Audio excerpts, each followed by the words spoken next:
Lucas test जोटारे गोटे reagent है Lucas reagent concentrated HCl plus anhydrous ZnCl2 ये कौन करे ना distinguish between 1 degree 2 degree and 3 degree alcohol जेमिति क्लास रे तीन प्रकार पिला था गध पिला आ मध्यम धरण आ गोटे उत्तम धरण गध पिला जे सारे पचारे क्वेश्चन आंसर दे पारंतिनी तापरे सारे पिला को मारती गाली करती तापर जाके आंसर दियंती similarly 1 degree alcohol give cloudiness और टर्बिडिटी आफ्टर ऑन हीटिंग और 2 डिग्री अल्कोहल माने मध्यम धरण पिला आंसर सार पचारे क्वेश्चन आंसर पचारे से माने 5 मिनट 10 मिनट पर दियंती रहीकि दियंती ता माने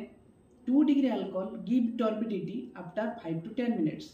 किंतु 3 डिग्री अल्कोहल जो माने एक्सलेंट पिला ताको सार क्वेश्चन पचारला माने इमीडिएटली आंसर दियंती similarly 3 degree alcohol give turbidity immediately जेमति कि ए जगह